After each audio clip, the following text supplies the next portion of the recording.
I had always been an early riser. By the time 7:30 a.m. hit, I was usually up, mentally preparing myself for the day. But that day, just as I was getting up, my phone rang. It wasn't the usual work-related call or even one from a friend. It was Mark, my husband. Strange for him to call when he was just in the next room. I picked up. "Hello?" "Jessica, you need to move your stuff out of your room," he stated, without any warmth or greeting. Confused, I sat up straighter in bed. "Why would I do that? It's my room. Sarah needs it." His voice was firm, almost as if this wasn't up for discussion. I frowned. Sarah was Mark's niece, a 25-year-old who had lived a life of ease and reliance on others. She hadn't worked a day in her life, instead choosing to take from her grandparents and anyone else willing to give, including Mark. In her eyes, I was just the stupid auntie, a term she often used behind my back, though sometimes bold enough to use in front of me when she wanted to belittle me. However, to demand my room, this was a new low, even for her. "Why does Sarah need my room?" I tried to keep my voice steady, but it trembled with a mix of anger and disbelief. "She's moving in, and she wants that room," Mark replied, his tone dismissive. "But that's where all my things are. Where am I supposed to go?" I could feel the sting of tears, but I held them back. "Just find another room or put them in storage. I don't know, figure it out." I was in shock. After everything I had done for this family, this is how he treated me? Our marriage wasn't perfect. In fact, we had been sleeping in separate rooms for a while now. But to be told to vacate my own space in my own home for a girl who had shown me nothing but disrespect was a new low. I took a deep breath. "Mark, I am not moving my things. That's final." There was a pause. "We'll see about that." And with that, he hung up. The conversation left me rattled. I sat there for a few moments, trying to process what just happened. Our relationship had its issues, yes, but this blatant disregard for me, for our life together, was something I had never expected. And as the weight of the situation settled in, I knew one thing for sure. I couldn't let this stand. Whatever game Mark and Sarah were playing, I had to be ready for it. This was my home, my space, and I wasn't going to be pushed around any longer. I walked through the front door after a grueling day at work, hoping for a moment of peace. But instead, I found Mark and Sarah sitting in the living room, their faces grim.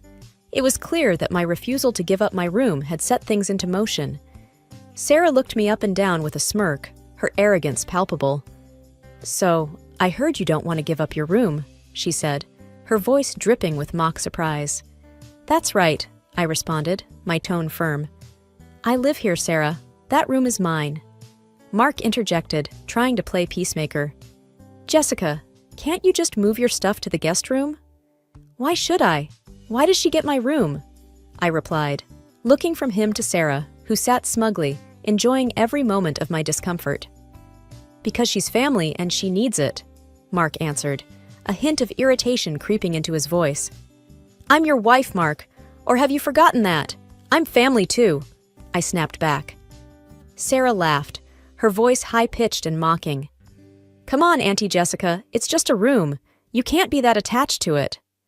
I took a deep breath, trying to keep my composure. "It's not about the room, Sarah. It's about respect. You can't just come in and demand things as if you own the place." She rolled her eyes. "You're making a big deal out of nothing. All you have to do is move your stuff. Is that so hard?" "Enough," Mark intervened, raising his hand as if to silence us. "Jessica, just move your stuff. This isn't worth the fight." I stared at him in disbelief. He was my husband. He should have been on my side. Instead, he was siding with a niece who had repeatedly shown disdain for both him and me. I felt betrayed. "Mark, I won't be bullied into giving up my space. Not by you, not by her," I said, pointing at Sarah. "This is our home, and I deserve to be treated with respect." Sarah laughed again. "Respect? From what I've seen, you don't deserve any." I was taken aback by her audacity. How had this young girl become so emboldened to disrespect me in my own home? "Sarah, you might think you can walk over everyone, but not me. I won't be pushed around," I said, with as much dignity as I could muster. Mark sighed, rubbing his temples as if the weight of the world was on his shoulders. This is getting us nowhere. Just move your stuff, Jessica. I shook my head. No, I won't. The atmosphere in the room grew tense. The three of us locked in a standoff, each waiting for the other to blink. The only sound was the ticking of the clock on the wall. Finally, Sarah stood up, her face red with anger. Fine, keep your stupid room, but this isn't over. And with that, she stormed out, leaving me and Mark in an uncomfortable silence. I could tell this was only the beginning of our troubles. The next morning, as I prepared my morning coffee, my phone buzzed with a notification. A text message from an unknown number. I opened it, curious. You should have given me that room. You'll regret crossing me. A cold shiver ran down my spine. I knew instantly who it was from. Sarah. I replied, trying to keep my cool. You don't scare me, Sarah. This is my house, and you can't dictate what happens here. Almost instantly, her reply came in. This isn't over, Auntie Jessica. You have no idea what I'm capable of. Just as I was trying to process this new threat, Mark walked into the kitchen. He looked tired, dark circles under his eyes. What's wrong? I asked, showing him the messages. Look what Sarah's sending me. Mark looked at the screen for a long moment. She's just upset. Don't let her get to you. I frowned. This isn't just being upset, Mark. She's threatening me, in our own home. He sighed. I'll talk to her. But you have to understand, she's had a tough life. Losing her parents at a young age wasn't easy. I interrupted him. That doesn't give her the right to behave this way. She's an adult, not a child. Mark looked away, clearly torn between supporting me and defending Sarah. I'll handle it, okay? But the conversation was far from over. That evening, as I was settling into my room, Sarah knocked on the door.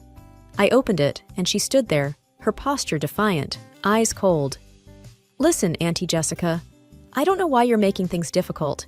Just give me the room, and all of this can be over. I took a deep breath. I told you, Sarah, this is my room, my house. You can't come in here and make demands. She smirked. Maybe not, but I can make life very difficult for you. I looked her straight in the eye. Is that a threat? Sarah leaned in, her voice a low whisper. Consider it a warning. And with that, she turned on her heel and walked away. Sleep didn't come easy that night. The weight of Sarah's warning pressed on me. What was she planning? What was she capable of? And why was Mark so blind to her manipulations? The only thing I knew for sure was that I had to be prepared. Whatever Sarah had in store, I wasn't going down without a fight. Days melded into weeks, and each day seemed grayer than the one before. The walls of the house felt suffocating, and Sarah's smug demeanor was a constant thorn in my side. From leaving unwashed dishes in the sink to borrowing items without asking, she seemed intent on testing my patience. But nothing could have prepared me for the horror that awaited me on one fateful evening. Returning home from work, I immediately sensed something was amiss. The usually locked front door stood slightly ajar. Hesitantly, I pushed it open, half expecting to find a robbery in progress. The living room was untouched, but a trail of torn fabric leading upstairs caught my attention. Swallowing the lump in my throat, I followed the trail to my bedroom. The sight that greeted me was heart-wrenching. My clothes, years of curated outfits, gifts, and personal memories, all cut up and strewn carelessly around. The violation of my personal space was a feeling I couldn't describe. Jessica, what did you do? I heard Mark's voice behind me, dripping with accusation. What did I do? I turned, a mix of disbelief and anger. Your niece did this. Sarah appeared beside him, feigning innocence. Why would I ruin your things, Auntie Jessica? Maybe you did this for attention? Mark looked at me, his gaze colder than I'd ever seen. Did you do this, Jessica? Did you ruin your clothes to frame Sarah? My jaw dropped. You think I would destroy my own things? My cherished memories? Mark's voice grew harsher. Maybe you wanted a reason to kick Sarah out. My heart felt like it was shattering. The man I had once loved and confided in now looked at me like a stranger. I can't believe you'd think that of me. Sarah smirked from behind Mark, enjoying every moment of my pain. Maybe you should have just given me the room. None of this would have happened. I backed away, tears streaming down my face. I thought we were a team, Mark. How could you choose her over me? Mark's face was impassive. Maybe if you'd been more understanding, none of this would have happened. You brought this on yourself. The weight of his words was crushing. It was clear I had lost not only my clothes, but also my partner. The realization was devastating. That night, I packed a bag, knowing I couldn't stay in a house where I felt so alone and betrayed. I had lost the battle for the room, but the war for my dignity was just beginning. The weight of the past few weeks felt like 100 bricks pressing down on my chest. Every look, every word exchanged in that house, they all came rushing back. With my bag packed, I sat in the living room, the silence only interrupted by the ticking of the grandfather clock. As I waited for a taxi, the realization hit me. This wasn't just about a room, my clothes, or even Sarah. It was about respect, trust, and my place in this family. My phone buzzed, a call from Lisa, my best friend. "Hey, Jess," she said, her voice filled with concern. "I heard what happened. Are you okay?" "I don't know," I replied, trying to keep my voice steady. "I feel so lost, Lisa. I never thought Mark would turn on me like this." Lisa sighed. "Sometimes, people show their true colors when faced with difficult situations. Maybe this was a wake-up call." "You're right," I murmured. "But what am I going to do now? I've invested so much in this relationship and this house." "You need to make a decision for yourself," Lisa advised. "For your well-being and your future. Don't let anyone else dictate your worth." Lisa's words resonated deep within me. Mark's parents and Sarah had taken so much from me already, my peace, my happiness, and even my own space. But they couldn't take my self-worth unless I let them. It was time to reclaim it. Determined, I made my way to the bank the next day. As I sat in the financial advisor's office, I explained my situation. "I want to ensure that my assets are protected, and I need to know where I stand financially," I said. Mr. Harris, the advisor, nodded sympathetically. "We can definitely help with that. Let's review your accounts and see what we can do." As we delved into my finances, it became evident that I was the primary contributor to most of our investments and accounts. Mr. Harris looked up from the paperwork. "Mrs. Thompson, it appears that you've been the major breadwinner here. If you decide to divorce, you have a strong case for a significant portion of these assets." My heart raced. Divorce. The word felt heavy, yet in a strange way, liberating. Could I really take that step?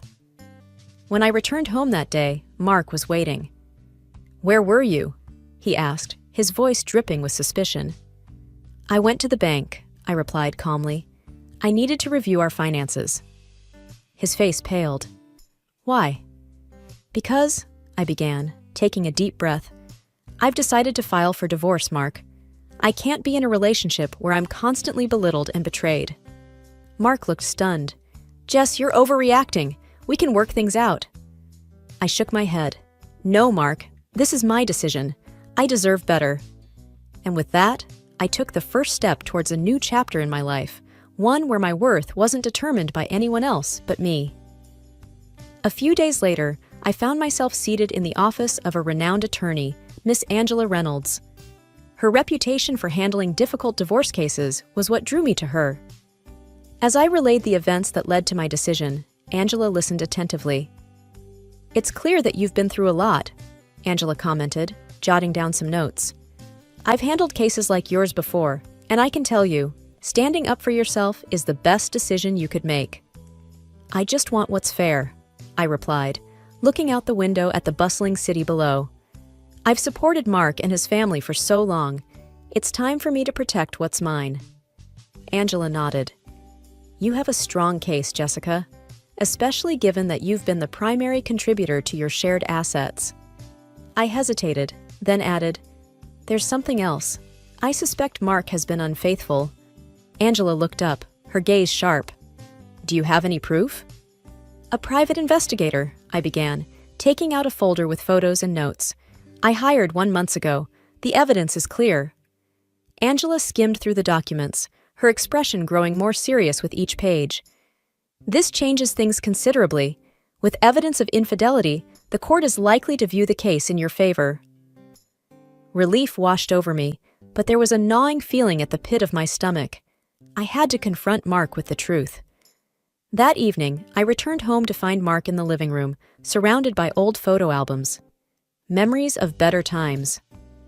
"Jessica," he began, his voice shaky, "I've been thinking, maybe we can work things out?" I placed the folder on the coffee table, the photos facing up. Mark's face drained of color as he recognized the woman in the photos. "You've been cheating on me," I said calmly, my voice devoid of emotion. Mark's eyes darted between the photos and me. "Jessica, it's not what it looks like." "Save it," I cut him off. "I've known for months, Mark. I just wanted to see if you'd ever come clean." His shoulders slumped in defeat. "Why didn't you confront me sooner?" "I hoped you'd change," I replied. "But instead, you chose Sarah over me. You let her destroy our home, our trust." Tears streamed down Mark's face. "I'm so sorry, Jessica. I never meant to hurt you." I shook my head. "Sorry doesn't change what you did, Mark. It's over." And just like that, the weight that had been pressing on my chest lifted. It was a painful revelation, but one that set me on a path to reclaiming my life. In the weeks that followed, the legal process was a whirlwind. I felt like a regular at Angela's office, diving deep into the finances and property that Mark and I shared. Mark's actions not only severed our emotional connection, but also jeopardized our shared assets. The evidence of his infidelity and Sarah's destruction of my personal belongings were prominent factors in the proceedings. One morning, I received a call from Angela. "Jessica, I've managed to get a court date. It's sooner than I expected, given the circumstances." "That's great news," I replied, a fire igniting within me. I was ready to see this through. On the day of the hearing, the courtroom was filled with tension. Mark sat across from me, looking defeated and tired. Sarah was also present, her arrogant demeanor unchanged. The judge, a stern-looking woman with sharp features, looked through the files presented before her. "It seems the evidence is quite clear," she said. "Infidelity, financial misconduct, and deliberate destruction of property." I caught Mark's gaze, looking for any sign of remorse, but there was only emptiness. Sarah, on the other hand, was fidgeting nervously. Angela, clear and assertive, presented our case. "Your Honor, my client has not only been the primary breadwinner, but has also financially supported Mr. Mark's parents and his niece, Sarah. She's been through emotional trauma and has lost personal belongings due to the actions of the defendants." Mark's lawyer tried to present their side, portraying Mark as a loving husband who was misled by Sarah. But the evidence was overwhelming. After what felt like hours, the judge gave her verdict. In light of the evidence presented and the actions of Mr. Mark and Miss Sarah, the court rules in favor of Miss Jessica. I exhaled deeply, feeling a wave of relief. It was a victory, not just legally, but also personally. I was reclaiming my life. Outside the courtroom, Sarah approached me, her bravado gone. "Jessica, I'm sorry," she began, her voice quivering. "I never thought things would go this far." "Your actions have consequences, Sarah," I replied coldly. "It's time you learned that." Mark tried to catch my attention, but I walked past him. There was no room for reconciliation. I had given him chances before, and he had thrown them away. It was time for both of us to face the outcomes of our choices. Retribution, it seemed, was finally mine. Spring's rejuvenating spirit mirrored the changes in my life. Gone were the gloomy days in the big, suffocating house. Now, I enjoyed the city views from a modern apartment, a fresh start, and a place of my own. My morning routine was interrupted by a call. An unfamiliar number flashed on the screen, but I had a hunch. Taking a deep breath, I answered, "Jessica, it's me, Mark." I stiffened. "Why are you calling, Mark?" His voice, a mix of desperation and hope, came through. "Things have changed, Jessica. I realize now how wrong I was. Everything's fallen apart since you left. I was wondering—" "Get to the point," I said curtly. "I need you, Jessica," he blurted out. "Financially, everything's a disaster. Sarah took advantage of my bank accounts, ran up huge debts. We had to move in with my parents. They sold the house to cover her debts and now we're all squeezed together, constantly fighting over money. A bitter smile formed on my lips. So you're calling because you want help? Money? Not just that, he pleaded. I want you back, Jessica. I made a huge mistake. I took a moment, letting the gravity of the situation sink in. Mark, while I sympathize with your situation, you made your choices. I've moved on, and you need to find your own way now. Before he could respond, another voice piped up in the background. Auntie, help me out just once. I promise I'll change. It was Sarah, her voice sounding very different from the arrogant and demanding tone I remembered. I sighed deeply. Sarah, I hope you find the path to change truly, but it's not my responsibility to fix the consequences of your actions. The call ended with a heavy silence. It was difficult, hearing their desperation, but I knew I had to stand firm. To rebuild myself, I had let go of the toxicity that once consumed me. There was no turning back. As the days turned into months, I immersed myself in my work, found joy in little things, and adopted a playful cat named Bella. Life had its challenges, but it also presented beautiful moments of growth and contentment. One evening, while reflecting on the past, I realized that despite the pain, those experiences shaped me into a stronger, wiser woman. I felt an inner peace, knowing that after every storm, a new dawn awaits. And as the sun set that day, I embraced my new life, grateful for the journey and the lessons it brought.